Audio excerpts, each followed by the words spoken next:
El Estado liberal. Introducción. El Estado liberal surge como oposición a aquellas estructuras despóticas, a esas monarquías absolutas, ¿no? Eh, en las cuales aparecían, ¿no? Por ejemplo, el antiguo régimen donde el rey era el monarca, el legislador, el juez, el máximo titular del gobierno era todo, ¿no?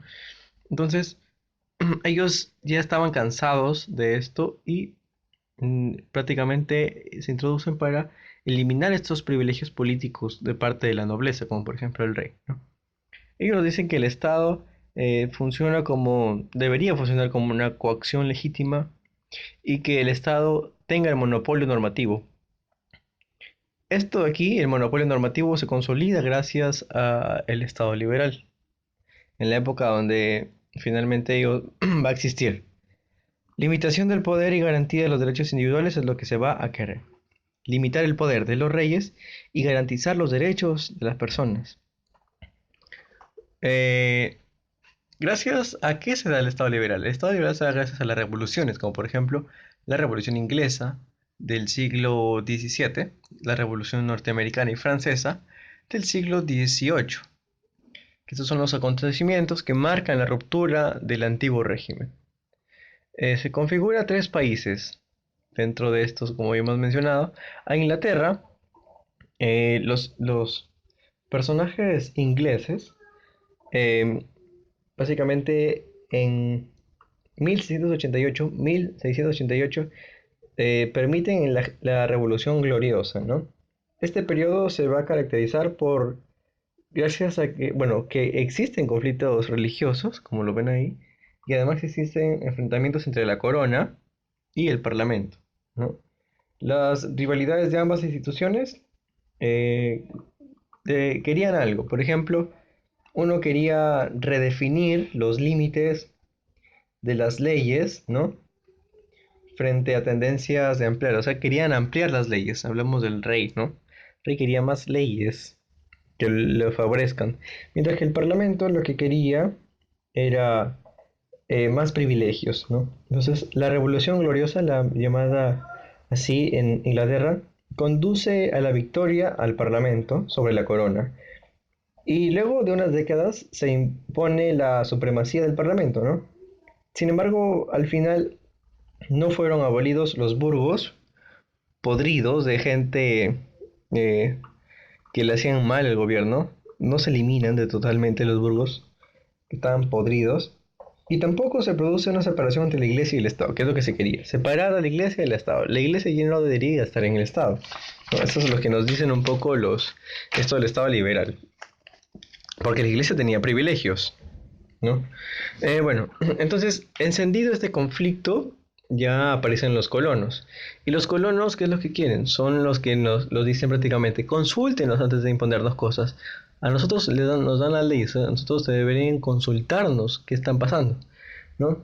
Entonces por ahí comienza un conflicto económico hasta llegar a una guerra militar, ya son la revolución, ¿no? Luego nos indican que hay un congreso continental donde las colonias aprobaron la Declaración de Independencia en 1776. Esta declaración era basada en las leyes de Dios prácticamente, ¿no? Las leyes de Dios.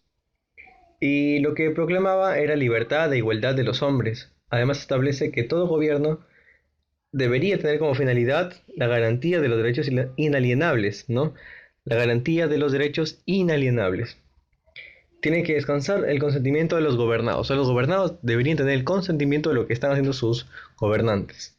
Luego tenemos, durante, digamos, la formación del Estado liberal en Estados Unidos, que parte de unos presupuestos, digamos, distintos a los del continente europeo, ¿no? Distintos a los de Inglaterra. ¿Cómo funcionaba aquí en Estados Unidos? Se limitaba el poder político, pero no a un soberano indivisible, no a un legislador absoluto, sino a la clase dirigente de Estados Unidos, que prácticamente se le iban en contra porque querían los derechos individuales. La gente reclamaba los derechos individuales. Finalmente, durante la época de la monarquía absoluta en Francia, hablamos de Luis XVI, ¿no? Se había roto el equilibrio entre monarquía y las asambleas estamentales. Recordemos que habían tres estados, ¿no? El estado llano, el tercer estado, el segundo estado y el rey, ¿no? Entonces, ante esta situación económica desastrosa que estaba pasando Francia, el rey Luis XVI convoca a estados generales, una reunión, ¿no? De todos, los tres estados. Entonces, el último, el estado llano, el tercer estado, se opone a la reunión de los tres estados y dice, no, hay que reunirnos por separado. Según era tradición, y se constituyó en la Asamblea Nacional, de la que surgió la Declaración de Derechos del Hombre y Ciudadano en 1789, ¿no? Hablamos de la Revolución Francesa. Los principios consagrados de la Declaración y Constitución de 1791 fue la primera revolución, son exponentes del antiguo régimen y del inicio de una nueva época.